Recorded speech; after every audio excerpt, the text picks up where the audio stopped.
Hello everybody, welcome back to my channel. Now today's video is going to be probably quite a long video.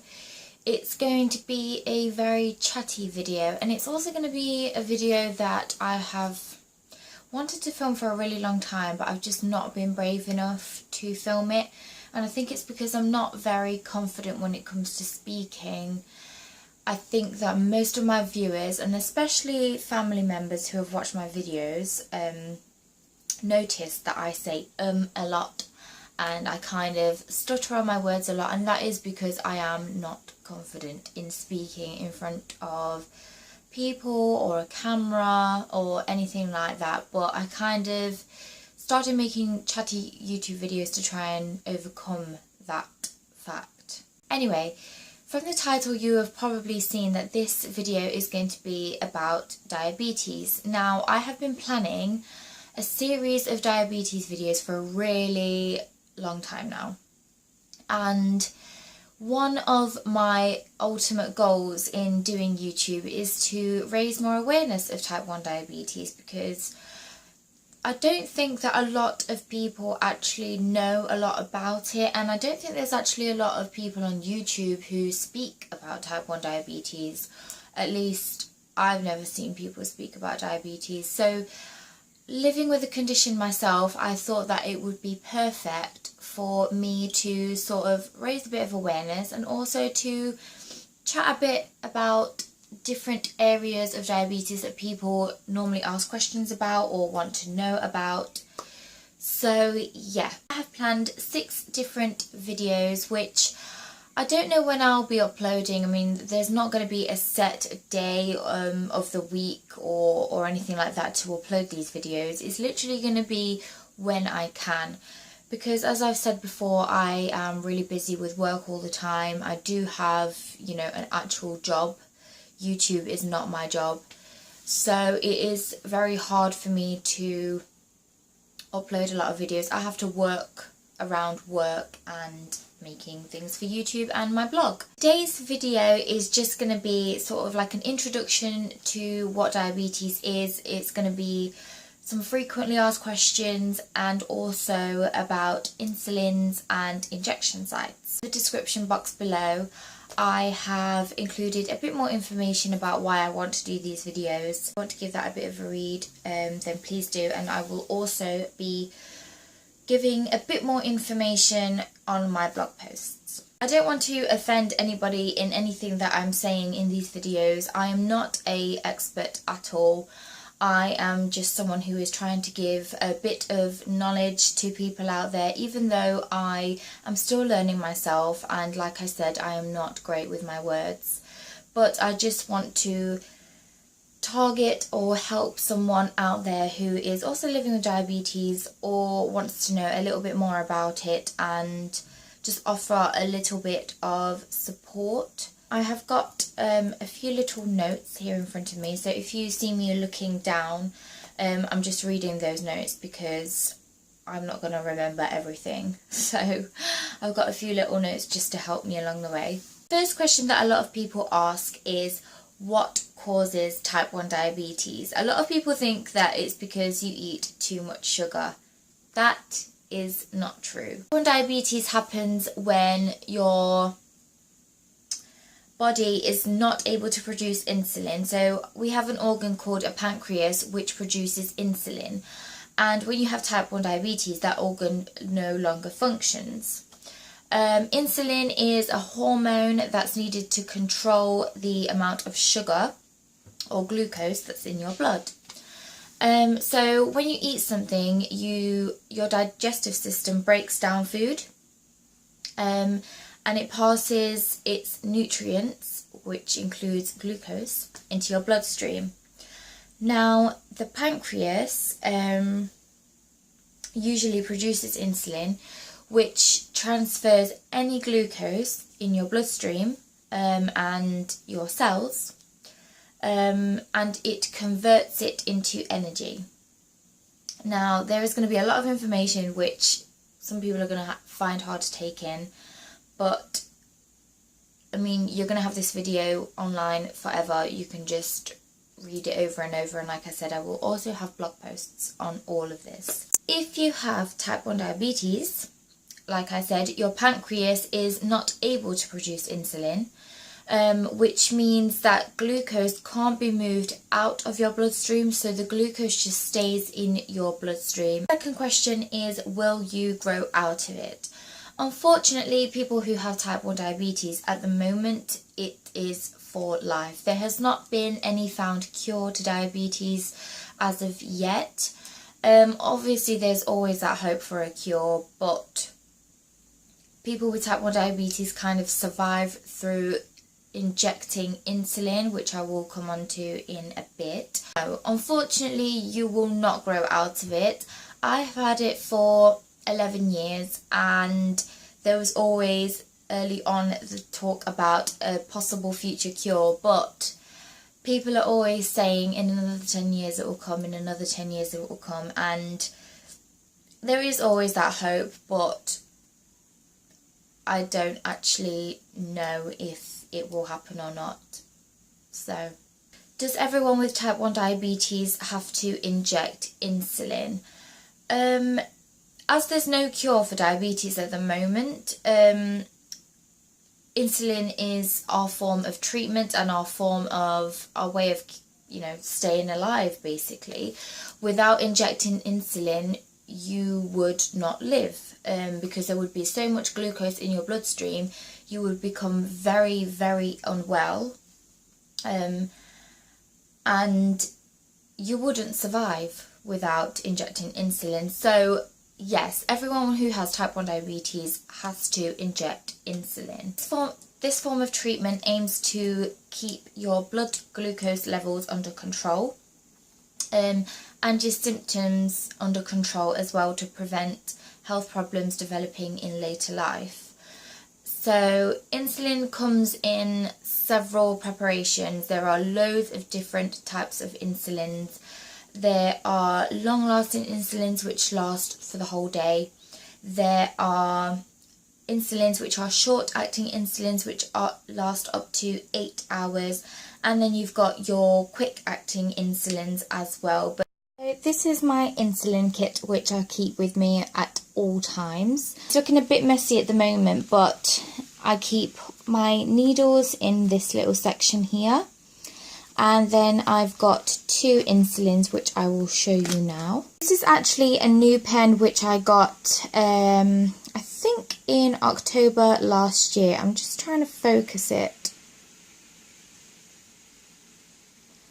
And I can't actually remember the name of this pen, but it has got a super useful LED screen just there, which tells me how much insulin I've gave, and if you can see the little dash just there, that is how many hours ago I gave my insulin. So this one here is a 0.5 insulin pen, but you can also get the just 1, 2, 3. I mean, I'm not really sure how to explain this. Now, the insulin I am on at the moment, it's actually running out, so I need to swap it, but I am on the Novo Rapid. This is a quick-acting insulin, which I take when I eat something. So, whenever I eat something, I usually test my blood sugars, and then I have to calculate how many carbohydrates I am eating within my meal, and then I will inject accordingly. Now, that's not going to make sense to a lot of people, but like I said, I am going to explain all of that in a different video. This is the insulin which I would take every sort of 4 hours or whenever I eat something. Then I have got this one, which is Levemir, and this is just a long-acting insulin. I take this one in the morning when I wake up and at night before I go to bed. This one I have been on for quite some time now. This one is just one that you wind, and you can wind back as well. There are a lot which you can't actually wind and wind back like that, but yeah, I don't really know why I'm mentioning that. So these ones, again, it's actually nearly running out, but oh, my phone's ringing. 1 minute, guys. My house phone always rings at the most awkward moments. This one is actually a disposable pen, so once I have finished with the product, I just throw this away. Whereas my fast-acting insulin, I have to change the cartridges, which I can actually quickly show you actually, because I don't know why I just said actually twice, but I will quickly show you because it needs changing anyway. So to change this, you just pull the lid off and then you twist this black bit off. This bit actually goes down all the way to the bottom because you need to reload it. And then so this is what the cartridge looks like. And then if I was to have a new one, I would just slot it back in there and then put it back in until it clicks. So, I mean, I don't really know why I'm showing you this, because everybody who has diabetes will get different pens, different insulins and things like that. The insulin that you get put onto, obviously your doctors decide when you get diagnosed, and it always changes. I have been on so many different types of insulins throughout these last 11 years, and it's basically finding out what works for you. And obviously you don't do that on your own. You always have the support of doctors and diabetes nurses and dietitians and loads of other healthcare professionals, which always help you along the way. Now, as we are talking about insulins and insulin injections, just want to move on to the matter of where we inject or how we inject.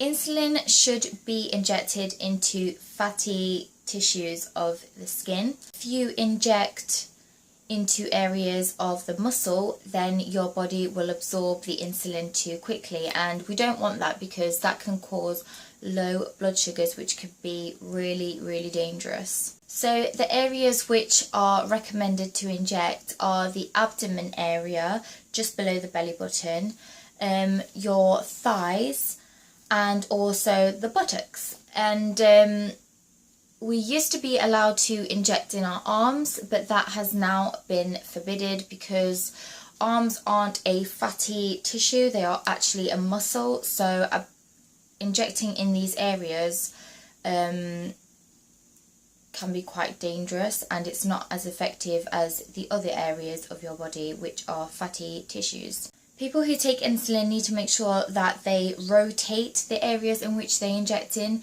This is really important. This is because if you inject in the same area over time, it can cause something called lipodystrophy or lipodystrophy. I'm not too sure how to pronounce it, but I have wrote the word just up here so you can see what it looks like. Now, what this means is that fat builds up under your skin and creates lumps and sometimes bruising, and this can mean that when you inject your insulin, it doesn't actually do anything. So if you're constantly injecting in the same place over and over again, that area is going to stop absorbing the insulin injection and it won't go into your body. This can be really dangerous because if you're not receiving insulin, then like I said, you're going to get more and more unwell, and that's not the idea of giving yourself medication and giving yourself insulin injections.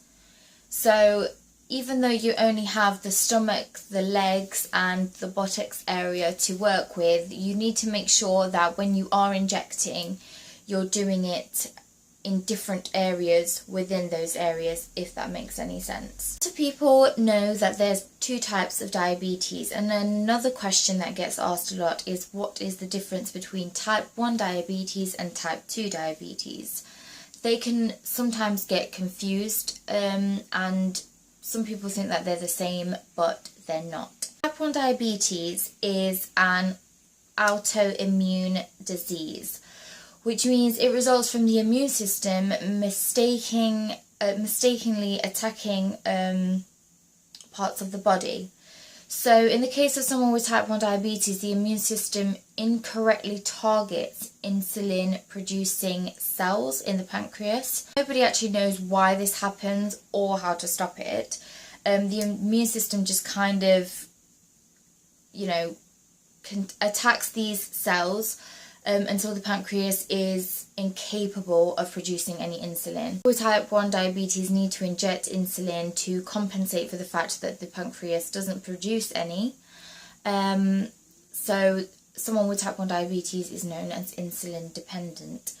Now, someone who has type 2 diabetes is different, because the autoimmune system of people with type 2 diabetes, it doesn't get attacked. So the pancreas still produces some insulin. People with type 2 diabetes become what is known as insulin resistant, and this is when the body loses the capability to respond to insulin. So they still produce some, but the body kind of becomes a bit resistant to it. Body kind of compensates for the ineffectiveness of the insulin by producing more. It can't always produce enough insulin, and over time the strain that's placed on the cells by the level of insulin that's produced can destroy them, which then diminishes insulin production. I find it quite difficult to explain what type 2 diabetes is myself, because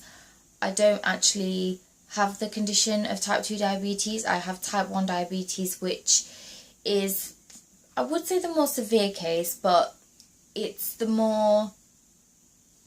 case that you can't get rid of, whereas if you have type 2 diabetes, it is reversible and you can get rid of it. So people with diabetes have to regularly test their blood sugars, and we do this using a blood sugar machine. And next time when I do the second series of my diabetes related videos, that is what I'm going to talk about. I am going to show you my blood sugar machine. Even though there are loads and loads of machines out there, I will show you the one that I use, how I use it, and why we have to test our blood sugars. So subscribe to my channel if you enjoyed this video, and if you want to see the future videos which I have planned. If you are someone who has type 1 diabetes yourself, then please let me know if there is anything that you want me to talk about or that you are unsure of, and hopefully I can help you in that area. If you are someone who doesn't have type 1 diabetes but you are interested in finding out things about diabetes, then again, comment down below or on my Twitter or any of my social medias on anything that you are interested to know about.